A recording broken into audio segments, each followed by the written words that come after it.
Hello नमस्कार साथी। मैं बीपी वर्मा और आप आज मेरे साथ देख रहे हैं बीएससी फिजिक्स सेकेंड सेमेस्टर, जिसमें हम यूनिट फर्स्ट को पढ़ रहे हैं और कई क्लासेस भी हो चुकी हैं। इससे लास्ट क्लास में हमने कुछ थर्मोडायनामिक प्रोसेस के बारे में बात की थी, जिसमें एडियाबेटिक हो गया, आइसोथर्मल हो गया, आइसोकोरिक, आइसोवेरिक, साइक्लिक प्रोसेस, आइसोलेटिक प्रोसेस। इसके बाद इसी को कंटिन्यू करते हुए हम आज देखेंगे कुछ एनर्जी के बारे में। हीट एनर्जी कैपेसिटी क्या होती है, स्पेसिफिक हीट क्या होती है, और जो सीपी एंड सीपी जो रिलेशन होता है उनके बीच, उसको यानी कि मेयर्स फार्मूले को भी हम देखने वाले हैं, आज पढ़ने वाले। साथियों बने रहिएगा अंत तक। आपने अगर हमारे चैनल को अभी तक सब्सक्राइब नहीं किया तो प्लीज आप चैनल को सब्सक्राइब कीजिए, अपने दोस्तों और साथियों को बुला लीजिए, उनको इनवाइट कीजिए, लिंक को शेयर कीजिए, ताकि उन्हें भी हमारी क्लास का आनंद मिल सके और वो भी अपनी तैयारी में कुछ अच्छा कर सके। तो बने रहिएगा दोस्तों और धैर्य रखिएगा, मेंटली अलर्ट हो जाइएगा। तो आज हम अपनी क्लास को कंटिन्यू करते हुए हम देख रहे हैं physics, BSc second semester physics. तो आज हम अपने टॉपिक्स को स्टार्ट करते हैं। ये हमारा चैनल है ज्ञान जीएस यूट्यूब चैनल, सब्सक्राइब कर लीजिएगा जिन्होंने अभी तक सब्सक्राइब नहीं किया है। और जो हम यहाँ पढ़ाते हैं उसका पीडीएफ प्राप्त करने के लिए आपको चैनल, जो टेलीग्राम चैनल है, उसको ज्वाइन करना पड़ेगा। वो आपको इस वीडियो के नीचे मिल जाएगा थंबनेल। तो आज के टॉपिक में हम बात करने जा रहे हैं दोस्तों, heat capacity and specific heat. Heat capacity and specific heat. सबसे पहले हम बात करते हैं कि हीट कैपेसिटी क्या होती है, उसके बाद हम बात करेंगे कि स्पेसिफिक हीट क्या होती है। तो सबसे पहले दोस्तों अगर हम बात करें हीट कैपेसिटी की, तो इसमें होता है कि कोई भी सिस्टम में कोई भी बॉडी है, अगर उसका हम 1 डिग्री सेंटीग्रेड टेम्परेचर बढ़ाना चाहते हैं, अगर हम उसका 1 डिग्री सेंटीग्रेड टेम्परेचर बढ़ाना चाहते हैं, तो 1 डिग्री सेंटीग्रेड टेम्परेचर बढ़ाने के लिए वो जो ऊष्मा, जो हीट को एब्जॉर्ब करेगा, वो उसकी कैपेसिटी कहलाएगी। यानी किसी भी बॉडी का 1 डिग्री सेंटीग्रेड टेम्परेचर बढ़ाने के लिए उसको आवश्यक हीट, उसकी हीट कैपेसिटी कहलाती है। यानी 1 डिग्री सेंटीग्रेड टेम्परेचर बढ़ाने में वो कितनी ऊष्मा को अवशोषित कर सकता है, एब्जॉर्ब कर सकती है, वही उसकी कहलाएगी हीट कैपेसिटी, यानी कि ऊष्मा ग्रहण करने की क्षमता। तो वही लिखा है कि किसी वस्तु का टेम्परेचर 1 डिग्री सेंटीग्रेड इंक्रीज करने के लिए आवश्यक ऊष्मा वस्तु की हीट कैपेसिटी कहलाती है। यानी जो वस्तु है उसका अगर हम 1 डिग्री सेंटीग्रेड टेम्परेचर इंक्रीज करें, तो 1 डिग्री सेंटीग्रेड टेम्परेचर इंक्रीज करने के लिए जितनी हीट की आवश्यकता होगी उसे, वही उसकी हीट कैपेसिटी कहलाएगी। बात करें दोस्तों स्पेसिफिक हीट की, तो स्पेसिफिक हीट में क्या होता है कि वहां भी हम 1 डिग्री सेंटीग्रेड टेम्परेचर बढ़ाते हैं, लेकिन वहां पे यूनिट मास के साथ, यानी वहां पर हम मास को भी ध्यान में रख करके बढ़ाते हैं। यूनिट मास के साथ 1 डिग्री सेंटीग्रेड टेम्परेचर बढ़ाने के लिए जो ऊष्मा की आवश्यकता होती है उसे उसकी स्पेसिफिक हीट कहते हैं। तो वही यहाँ पे बात करें, सबसे पहले यहाँ देखते हैं कि माना किसी वस्तु को डीक्यू हीट एनर्जी देने पर उसके टेम्परेचर में डीटी वृद्धि हो जाती है। भाई डीक्यू हीट दे रहे हैं तो टेम्परेचर में कितनी वृद्धि हो रही है, डीटी। तो dq अपॉन dt वस्तु की हीट कैपेसिटी, हीट कैपेसिटी क्या होगी, हीट कैपेसिटी का अगर नेतांक जो उसको c से रिप्रेजेंट करे तो ये किसके बराबर हो जाएगी, dq अपॉन dt। dt यहाँ पर नीचे ऐसे क्यों लिखा है, क्योंकि 1 डिग्री सेंटीग्रेड टेम्परेचर पर कितनी बढ़ेगी, dq के बराबर हो जाएगी। यानी 1 डिग्री सेंटीग्रेड टेम्परेचर पर dq एनर्जी इसको आवश्यक होगी, dq एनर्जी को अब्जॉर्ब करना पड़ेगा, वही किसके बराबर होगा, इसकी हीट कैपेसिटी के बराबर होगा। यानी इस टेम्परेचर को एकांक रखते हुए, 1 डिग्री रखते हुए, तब इस प्रकार से फार्मूला बनता है C equal to dq upon dt। क्योंकि कोई चीज अगर एकांक ली जाती है तो उसको हम अपान में ले लेते हैं, बटे। जैसे अगर उसका मान रख दिया जाए 1 तो वो बराबर हो जाएगा ऊपर वाले, C equal to dq upon dt। Next, तथा वस्तु के यूनिट मास की हीट कैपेसिटी उसकी स्पेसिफिक हीट कहलाती है। यानी यूनिट मास पर किसी वस्तु की जो हीट होती है, यूनिट मास पर यानी एकांक द्रव्यमान पर किसी वस्तु की जो हीट होती है वो उसकी स्पेसिफिक हीट कहलाती है। यदि वस्तु का मास m हो कोई वस्तु है अगर उसका मास m हो तो किसी वस्तु के यूनिट मास यानी एकांक द्रव्यमान को 1 डिग्री सेंटीग्रेड टेम्परेचर, यानी जो उसका यूनिट मास जो हमने लिया है वस्तु का, उसका अगर हम टेम्परेचर 1 डिग्री सेंटीग्रेड बढ़ाएंगे, टेम्परेचर 1 डिग्री सेंटीग्रेड बढ़ाएंगे तो जितनी हमें ऊष्मा की आवश्यकता होगी उसी को हम बोलेंगे स्पेसिफिक हीट। यानी किसी वस्तु के एकांक द्रव्यमान के टेम्परेचर को 1 डिग्री सेंटीग्रेड बढ़ाने के लिए, कोई वस्तु है उसके एकांक द्रव्यमान पर उसके टेम्परेचर को 1 डिग्री सेंटीग्रेड बढ़ाने के लिए हमें जो आवश्यकता होती है ऊष्मा की, वह उसकी स्पेसिफिक हीट कहलाती है, उसकी विशिष्ट ऊष्मा कहलाती है। इसे C से व्यक्त करते हैं, रिप्रेजेंट करते हैं। इसका जो मात्रक होता है वो कैलोरी प्रति ग्राम, कैलोरी प्रति ग्राम, कैलोरी प्रति ग्राम होता है। गैस में स्पेसिफिक हीट 2 प्रकार की होती है। गैसों की बात करेंगे तो इसमें जो स्पेसिफिक हीट होती है वो 2 प्रकार की होती है। सबसे पहले बात करते हैं स्पेसिफिक हीट एट यहाँ पे कांस्टेंट प्रेशर, कांस्टेंट प्रेशर यानी नियत दाब पर किसी भी गैस में उसकी जो स्पेसिफिक हीट होगी, एक तो नियत दाब पर होगी, दूसरी नियत आयतन पर होगी। सबसे पहले हम बात करते हैं कांस्टेंट प्रेशर पर स्पेसिफिक हीट क्या होती है। तो कहते हैं कि कांस्टेंट प्रेशर पर किसी वस्तु के यूनिट मास का टेम्परेचर 1 डिग्री सेंटीग्रेड इंक्रीज करने के लिए आवश्यक हीट एनर्जी उस वस्तु की कांस्टेंट प्रेशर पर स्पेसिफिक हीट कहलाती है। यानी कि कांस्टेंट प्रेशर को कांस्टेंट रखते हुए किसी वस्तु का हम यूनिट मास पर टेम्परेचर 1 डिग्री सेंटीग्रेड बढ़ाते हैं तो हमें जो ऊष्मा की आवश्यकता होती उसे उसकी specific heat at constant pressure कहते हैं।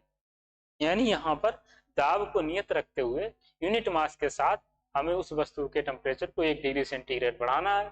तो यहाँ पे 1 डिग्री सेंटीग्रेड टेम्परेचर बढ़ाने के लिए तो ऊष्मा की आवश्यकता होगी, जो हीट एनर्जी की आवश्यकता होगी, उसे ही हम उसकी specific heat at constant pressure बोलेंगे। ठीक है, और इसे किससे रिप्रेजेंट करेंगे? सीपी, क्योंकि हीट जो कैपेसिटी है उसको तो हम सी से रिप्रेजेंट करते हैं स्पेसिफिक हीट, लेकिन यहाँ पे कांस्टेंट की बात हो रही है तो जो कांस्टेंट वैल्यू उसको हम सफिक्स में लिखते हैं, ऐसे प्रेशर की बात हो रही है तो पी लिख देंगे। ठीक है, तो ये तो सीपी इक्वल टू क्या हो जाए, क्योंकि हम जानते हैं सी इक्वल टू हमने देखा ना क्या होता है, डी क्यू अपान में डी टी। कैपेसिटी क्या है? D Q upon d T. 1 degree centigrade temperature को बढ़ाने के लिए जो ऊष्मा है वही किसके बराबर? हीट कैपेसिटी की। लेकिन यहाँ पर सिर्फ किसकी बात कर रहे हैं? कांस्टेंट प्रेशर पर। तो क्या हो जाएगा यहाँ पे? कांस्टेंट प्रेशर ऐसे हो जाएगा, सफिक्स में हम पी लगा देंगे, ये बन जाएगा। दूसरा, अब बात करते हैं कांस्टेंट वॉल्यूम पर। कांस्टेंट वॉल्यूम पर तो यहाँ पर भी क्या होगा? किसी वस्तु का आयतन नियत रखते हुए कांस्टेंट आयतन पर यूनिट मास के साथ उसका टेम्परेचर 1 डिग्री सेंटीग्रेड बढ़ाने के लिए जो हमें ऊष्मा की आवश्यकता होती है, जो हमें हीट एनर्जी की आवश्यकता होती है, वही उसकी क्या कहलाती है? कांस्टेंट वॉल्यूम पर स्पेसिफिक हीट। यानी कि किसी वस्तु का आयतन कांस्टेंट रखते हुए constant volume per unit mass के साथ उसके टेम्परेचर को 1 डिग्री सेंटीग्रेड बढ़ाने के लिए जो आवश्यक ऊष्मा है वही उसकी स्पेसिफिक हीट कहलाती है। ठीक है, तो यहाँ पे क्या करना है? वस्तु का जो आयतन है उसको नियत रखना है, और नियत रखते हुए जो यूनिट मास हमने लिया है उसके टेम्परेचर को हमें 1 डिग्री सेंटीग्रेड बढ़ाना है। तो बढ़ाने के लिए जो हमें ऊष्मा, जो हमें हीट एनर्जी की आवश्यकता होगी, उसी को दोस्तों हम बोलेंगे specific heat at constant volume. इसके लिए क्या हो जाएगा? क्योंकि C इक्वल टू क्या होता है? डी क्यू अपान में डी टी। लेकिन यहाँ पे कांस्टेंट वॉल्यूम की बात करें तो V फॉर वॉल्यूम, तो सफिक्स में V लिखा, यहाँ भी सफिक्स में भी आ जाएगा, तो ये इसका फार्मूला हो जाएगा। ये तो हमने बात की इनके दोनों टाइप्स की। नेक्स्ट क्या है? अब हम बात करते हैं दोस्तों डेरिवेशन ऑफ मेयर्स फार्मूला। इसको एक दूसरा नाम भी देते हैं relation between CP and CB, यानी सीपी और सीबी के बीच रिलेशन को भी लिखते हैं। तो ये होता है, ये फार्मूला होता है CP minus CV equal to R. ये होता है फार्मूला फॉर आइडियल गैस। इसी को हमें प्रूफ करना है, तो हम क्या करेंगे प्रूफ करने के लिए? क्योंकि यहाँ पे पी और बी प्रेशर वॉल्यूम दिया हुआ, तो हम यहाँ पे मान के चलते हैं कोई आइडियल गैस, कोई आइडियल गैस है, उसके हम आयतन को क्या कर रहे हैं? माना उसकी पहली स्टेट में जो आयतन होगा वो V1 होगा, अब V1 से हमने क्या कर दिया? इंक्रीज करके V2 कर दिया, आयतन को इंक्रीज करके V1 से V2 कर दिया। तब ऐसी स्थिति में क्या होगा? कार्य की बात करेंगे अगर, अगर हम उसके आयतन को चेंज कर रहे हैं V1 से V2, तब यहाँ पर कार्य कितना होगा, कार्य में क्या चेंज होगा उसकी अगर हम बात करें, क्योंकि हम जानते हैं dW इक्वल टू क्या होता है P इंटू dV, यही तो होता है W equal to P dV। इसको कैसे आया इसकी भी बात कर चुके हैं हम पहले। अब हम थर्मोडायनामिक्स का फर्स्ट लॉ देखते हैं। तो फर्स्ट लॉ क्या होता है, dQ equal to du plus का dW। अब इसमें हम वैल्यू पुट करते हैं, तो जब वैल्यू पुट करेंगे यहाँ पे dQ इक्वल टू में du प्लस P dV रखेंगे, ठीक है। dW की जगह पे क्या रखना है, क्योंकि आप जानते हैं dW इक्वल टू अभी क्या लिखा है P इंटू dV। अब dW वैल्यू हम यहाँ पर रखेंगे। तब अब हम देखते हैं, क्योंकि हम बात कर रहे हैं यहाँ पे Cp एंड Cv, वो क्या है, एक तो क्या है specific heat at constant pressure, दूसरी क्या है specific heat at constant volume. दोनों को लेकर आते हैं। Cp कांस्टेंट प्रेशर पर जो स्पेसिफिक हीट, हमने फार्मूला देखा क्या है, Cp equal to dQ upon dt at constant pressure. दूसरा, अगर हम इसको इक्वेशन 1 में रख देते हैं, हमारी इक्वेशन 1 है, इस Cp ये जो dQ है ना, यहाँ पे dQ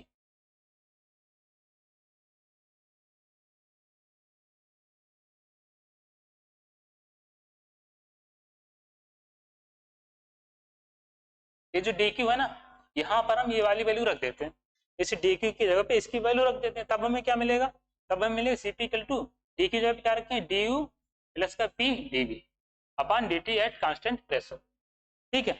अब हम इसको अगर अलग अलग करेंगे, ये du बटे में dt प्लस का P इंटू dV अपॉन में dt ऐसे हो जाएगा कांस्टेंट प्रेशर पर। तो यहाँ पे हमें क्या मिल जाएगा, एक इसको हमने अलग कर लिया, ऐसे इसको अलग कर लिया, ऐसे इसको अलग कर लिया, P इंटू ये P into dV upon dt, क्योंकि कांस्टेंट प्रेशर है, आयतन चेंज हो रहा है, केवल V1 से V2 हो रहा है, तो P बाहर निकल लिया, dV अपॉन dt इसका हो गया कांस्टेंट प्रेशर पर।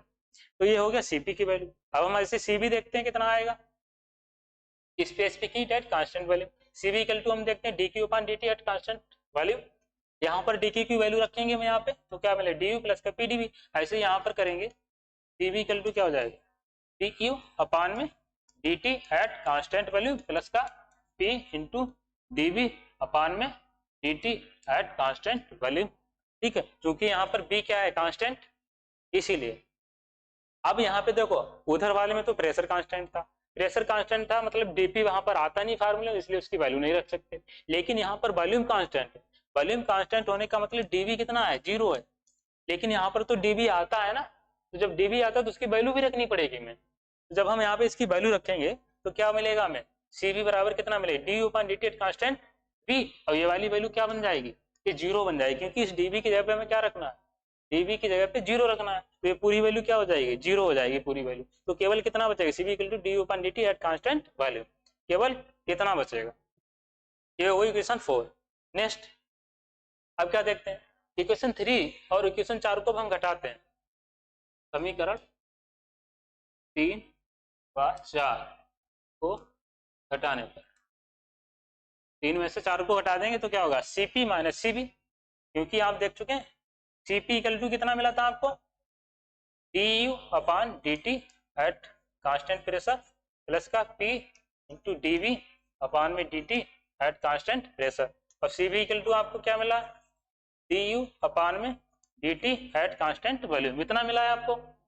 तो यहाँ पर वैल्यू रखते हैं, घटाएंगे Cp माइनस Cv, इस वाली में से इसको घटाएंगे, इसमें से इसको घटाएंगे तो Cp माइनस क्या हो जाएगा Cv, बराबर में इधर क्या हो जाएगा, इस वाली में से इसमें से इसको घटाना है, तो du upon dt at t plus p dv upon dt at p, minus का ये वाला घटाएंगे du upon dt at constant value.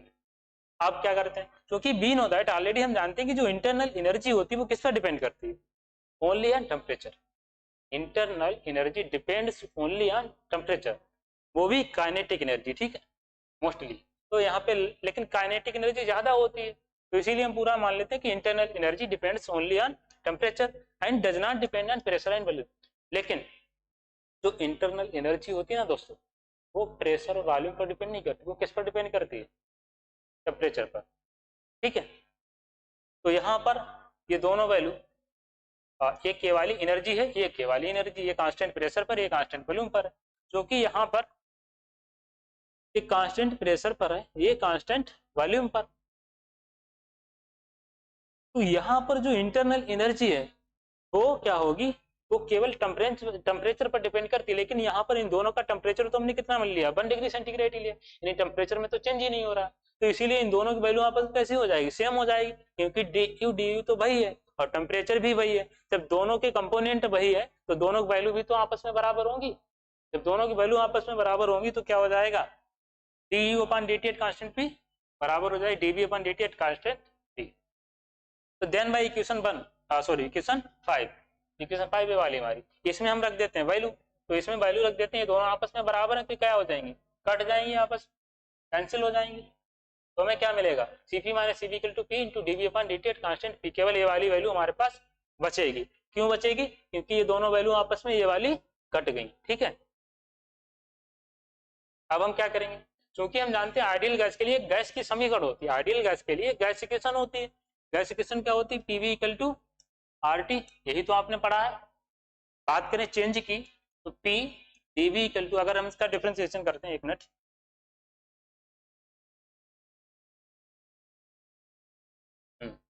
Sorry,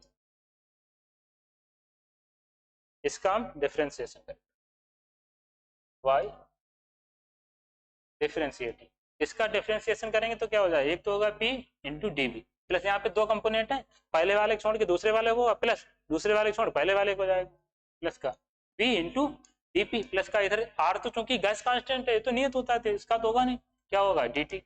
अब चूंकि आप जानते हैं, क्या जानते हैं आप, dp, dp कितना होता है 0, क्योंकि यहाँ पर प्रेशर कैसा है, कांस्टेंट है, प्रेशर कैसा है, कांस्टेंट है, तो यहाँ पे dp इक्वल टू कितना हो जाएगा, 0 हो जाएगा। तो p dv equal to R dt आ गया। तो यहाँ पर क्या करेंगे, यहाँ पर बचेगा क्या हमारे पास, p into dv equal to R dt।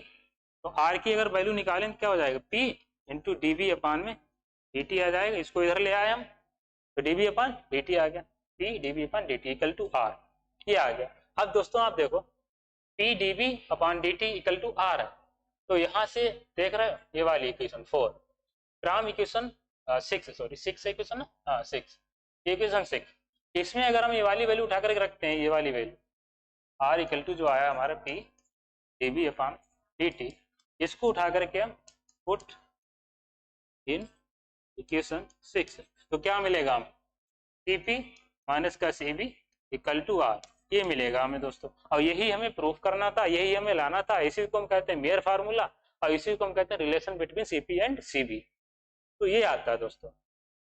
ठीक है, ये जो आइडियल गैस होती है इसमें प्रेशर कांस्टेंट रहता है, प्रेशर कांस्टेंट रहता है मतलब प्रेशर में कोई चेंज नहीं हुआ, तो यानी चेंज वाला क्या होता है डीपी, तो डीपी वैल्यू क्या हो जाएगी 0, लेकिन यहाँ पे आयतन चेंज हो सकता है। ठीक है, तो वहां पे इसीलिए 0 नहीं हुआ, तो P DV equal to R D T, ये वाला टर्म क्या हो जाएगा पूरा, ये हो जाएगा 0, क्योंकि डीपी कितना है 0 है, ये हो गया P DP equal to R D T. तो यहाँ से ये वाला बचा, ये तो पूरा क्या हो जाएगा 0, ये आ गया। तो यहाँ से आर की वैल्यू आ गई, इसको हम इधर ले आए, इस डी टी को हम इधर ले आए, क्योंकि इधर गुणा में है dt, तो इधर आएगा तो बटे में आएगा, तो p dv अपन dt हो जाए इंटू आर, ये इसको उठा करके हम यहाँ रख देंगे, ये आ जाएगा हमारा ये वाला। तो दोस्तों इसको हमने देखा है, ये हमने देखा अपना इस लेक्चर में बात की हमने मेयर्स फार्मूले के बारे में, कुछ heat capacity and specific heat. तो आज के लेक्चर में बस इतना ही रखते हैं दोस्तों, मिलते हैं आपसे हम एक नए नेक्स्ट लेक्चर में, जिसमें हम इसके आगे के टॉपिक्स की बात करेंगे। तो दोस्तों फीडबैक जरूर दीजिएगा, कमेंट जरूर करिएगा वीडियो के नीचे। आपको अगर पीडीएफ चाहिए तो इसके नीचे एक टेलीग्राम चैनल आपको लिंक मिल जाएगा, उसको ज्वाइन कर लीजिएगा, उस पर पीडीएफ मिल जाएगी आपको। अगर फिर भी नहीं मिली तो आप कमेंट करके बताइएगा, तो इस पर डलवा दी जाएगी आपको। चैनल जरूर ज्वाइन कर लीजिएगा और चैनल को सब्सक्राइब करना बिल्कुल ना भूले भाई। तो आज की क्लास में दोस्तों इतना ही, थैंक्स फॉर वॉचिंग, मिलते हैं नेक्स्ट लेक्चर में। नमस्कार, धन्यवाद, जय हिंद दोस्तों।